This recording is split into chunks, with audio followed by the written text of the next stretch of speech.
Hi everyone, thanks for watching this video with me today. I think most of you watching this has played this game in relationships. Whether you're on one side or the other of it, depending if you're participant A or B. I think it's important to understand the relationship you might have had if it was toxic, abusive, or neglectful, and we don't know everything or understand everything. Things that hurt and we don't understand it usually equates to shame. So it's important to understand our experiences and make sense of them. It's important to express our emotions, but here in this video, I can help you understand your experiences, I hope. Let me know. I'm going to go over what the push-pull game or cycle is. And I'm first going to tell you what a consciousrethink.com believes it entails. And then I'll give my own thought. But you guys let me know what you think of this, okay? A consciousrethink.com doesn't mean it's right. But it's interesting. I'm sure you'll learn something. But let me know what you think of your experiences. If you were in this push-pull relationship with someone, let me know what you think of this analysis. It's very typical of people with borderline personality disorder, or today known as emotionally unstable personality disorder, to do this. To push and pull the relationship. It's profound with borderlines. Profound. Not exclusive, but profound. You just look up push-pull game, it'll direct you right to borderline. This type of relationship, I want to make sure that you guys understand, is extremely and highly toxic. Okay? It's said it's between two people. One has a fear of intimacy, the other has a fear of abandonment. The anxious attachment style is what we might have. A healthier attachment style, a more secure, I don't like the word healthier, that's what they used, because they're not healthy or unhealthy. A secure attachment style would not allow this game to continue. Right away. The cycle can begin right away, and both parties are typically unaware of their behaviors that drive this cycle or game. So, like I said, this is what they say. The beginning. The beginning of a relationship, and like I said, it could start right away, but there's long periods of peace, love, and harmony right away, with short periods of discontent and friction. The push. But later, as the relationship moves forward, there becomes shorter and shorter periods of peace, love, and harmony, and longer periods of discomfort and friction. Okay? Now, I'm using person A and person B as they did, and you guys can guess which one is the borderline. Which one might be you. Person A has a conscious fear of intimacy and an unconscious fear of abandonment. They're aware they have fear of intimacy. They're not so aware they have fear of abandonment. They have low self-esteem. They pursue romantic relationships to feel worthy and lovable. But they feel suffocated in relationship. Person B has a conscious fear of abandonment and an unconscious fear of intimacy. They're aware that they have fear of abandonment issues, and they're not so aware that they have fear of intimacy. They also have low self-esteem, and they like to be pursued to feel loved and wanted. But they'll often feel insecure in relationships. That insecure, anxious attachment style. So, stage one, the pursuit. Person A has a low self-esteem, which overrides their fear of intimacy and pursues attraction. So even though they have a fear of intimacy, their low self-esteem overrides that, and they pursue someone they're attracted to. They'll use charm, they'll use attention, maybe lavish gifts. That's person A. Person B plays hard to get due to their fear of abandonment, which makes them reluctant to be vulnerable. Due to low self-esteem, they are won over by person's A attention. Okay, so you got that person A really pursuing person B, and person B reluctant.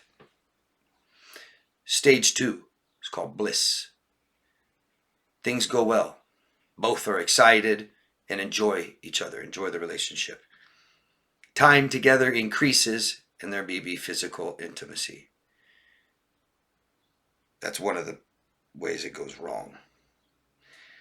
The relationship is superficial though. No deep conversations, just physical connection, not emotional. Stage 3 is the withdrawal. Person A feels overwhelmed by fear of intimacy. Too close, too much, avoidant, pushes away. They distance themselves and they may close themselves off physically and emotionally. Stage 4, repelling. Person B begins to pursue person A due to their fear of abandonment and the person A withdrawing, so person B starts to pursue them. And this makes person A feel smothered. So person A withdraws even more. Stage 5 is distancing. Person B finally stops the pursuit to protect their self. They have that fear of abandonment. That's why they pursued. And after a while, they stop. And this leads us to stage 6, reconciliation. Person A, their fear of abandonment kicks in, and they realize it's better to be with A than single. Full splitting. Person A pursues person B now. The pole. And person B is won back by attention. They like to be pursued, wanted, loved. Stage 7, harmony, peace and happiness again. Which takes you back to stage 1, right? Or stage 2 after that. Stage 1 is the first time, a new relationship. The last stage is during the relationship, getting back together, breaking up, getting back together, breaking up, or fighting and getting back together, or not talking to each other for a while. This cycle increases in insecurity. It increases fear of abandonment. It increases fear of intimacy. And most important, it increases dependency, addiction. Addiction is the rise and fall of your hormones. I get high, I come down. I get drunk, I'm hungover. I gamble a lot of money and I lose. I want sex, I orgasm. What other addictions are there? Work, gambling. I already said gambling. This excels the cycle, the game. What's more important is that this is not a team. The two of them are not, or two of you are not cooperating together, not communicating. My own take. This is what I think. I think a borderline, if you talk about attachment styles, there's more than 3, but I kind of use these 3. I kind of call them the Papa Bear, Mama Bear, Baby Bear. We, as victims of borderline relationships, develop an insecure attachment style. That means we were neglected to some point. I know a lot of you believe you weren't, but you were. You're just not aware of it. It's emotional. You guys are focused more on physical. I got food, they're nice. Doesn't mean they met your emotional needs. It's the kind of neglect where it comes and goes. It's on and off. It's not stable. My mom was sick or my mom was drunk and then she was hung and then got off the alcohol and she was nice, or my parents worked all day. I barely saw them, but when I did, it was nice and real unstable. Hit miss. Then you have a secure attachment style who wouldn't put up with this at all. I've had people with relationships like this that tell me they have a secure attachment style. No, you don't. If you grew up with everything you needed, lots of attention, all your emotional needs met, that's the way it's going to be. You're not going to accept someone who makes you feel insecure in a relationship, who goes away and doesn't tell you where they are, who just takes off, who breaks up with you unexpectedly, not give you closure, try to come back. That would not happen with a secure attachment style. And then we have an avoidant attachment style, someone grown up without any emotional attention or needs met at all, pretty much. And I think that's the borderline. I think a borderline, to this degree that we're talking about, has an avoidant, is intimacy and emotionally avoidant. Borderlines want to feel well and be carried through life. That's what they're looking for. That's what they idealize. They're dependent, not self-reliant. This is the problem. Besides our attachment styles, besides our emotional neglect, the problem is that the borderline can't take care of themselves. They cannot reassure themselves. They cannot make themselves feel secure. And they can't be close to people. They never feel well. A relationship will be too stressful for a borderline. There's too many responsibilities. They're called out. You can't do this. You can't do this. You can't do this. You can't do this. You can't do this anymore. And then, I love you, I love you, I love you, I love you. It's too much. But alone is stressful too. They don't feel well when they're with you, and they don't feel well when they're without you. And they can't see that, and they're not aware of it, and they can't do what they need to do for themselves. So this is too much, I can't handle this, bye. Oh, I can't be alone, come here. I need you to take care of me. Again, the borderline is avoidant, can't take care of themselves. Come here. Too close. People like us, the victims of this stuff, are used to being neglected, are used to not being totally secure. I'm used to you leaving and coming back. I'm used to waiting. I'm used to not knowing what the relationship is exactly. What are we? You get caught in that, you're screwed. Because a borderline will exploit that to no degree. Borderlines are unstable, which makes them impulsive. I don't want to be with you anymore. Goodbye. Infamous for sabotaging relationships and ending them. Bam, bam, bam, bam. Oh, I made a mistake. I miss you. I love you. I want you back. I need you. More like I need you. So, to avoid this, both people have insecurity problems and issues. One is I can't make myself feel secure in life. And then us is I have problems being insecure in relationships and accepting that. We have to feel secure in life, and we have to feel secure in our relationships. The life part's up to us. We have to reassure ourselves and make ourselves feel secure. And then we can, that's the relationship with ourselves. Then we can have a relationship with someone else where that person can make me feel secure. But if I'm not used to that, that person makes me feel insecure and I stay. The secure person leaves. Gone. I don't care what you're doing. I don't care how you feel. I'm done with this. You're gone. Bye. You're not talking to me. You don't answer your phone for days. Now you want me back? Remember how you left? We have to have terms in relationships. Terms, not rules. Terms. What I cannot accept and what's not okay. And what you must do. And we have to tell the other person. We have to agree on this or we cannot continue. I've said this before, but I'll tell you a couple of mine. We break up, it's forever. If you want to break up with me, you be damn sure. Because there's no reconciling. There's no coming back.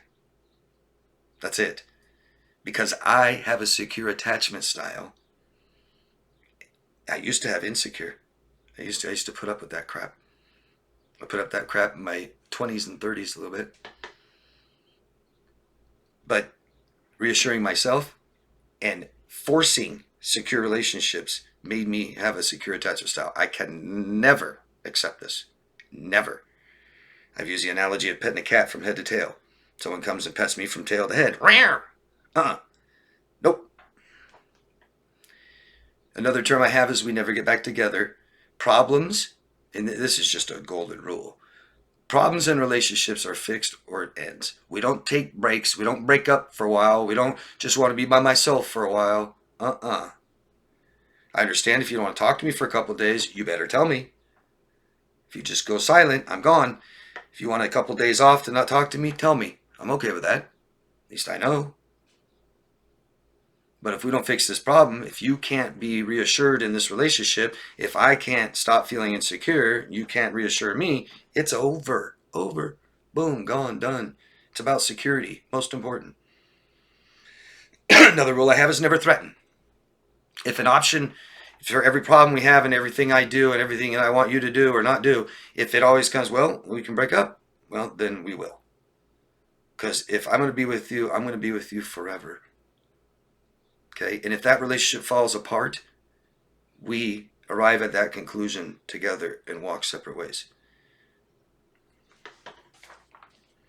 Best thing you can do, you find yourself in this situation with a relationship. I'm not saying the relationship is over. Okay? But if we can't fix it, it is. And that fixing takes two people that are both healthy. And if that's not happening, then one or both people need professional help. And a lot of you guys go to counselors, relationship, couples counseling, when you have someone with severe mental illness. Not going to work. And usually that's the point where you realize, at least realize that this isn't going to work. This isn't working. Okay, and if you're still staying in that, that shows you about your attachment style and maybe low self-esteem and insecurity, accepting an insecure relationship. We can't. That's a problem. We fix it, both of us, together, hard, working hard for that. And it doesn't mean we still can fix it. If we can't, it's over. These are things we need to understand, okay, moving forward in your life. So you don't repeat this stuff. Don't let someone do this to you. If someone pushes you away and doesn't want to be with you, you can't fix that, okay? You don't want to be with me? Okay, it's over. You go to a couples counseling and it's not working, most likely one or both of you need professional help. And that's always the best option. If you have any kind of problems in a relationship, you believe it's codependent, it's neglectful, it's stressful, it's abusive, at least step outside and talk to someone that can help you. Sometimes our friends aren't the best, although it's good to share this with them, especially for support. But most friends don't know how to fix this stuff. It becomes stressful for them too. Find professional help.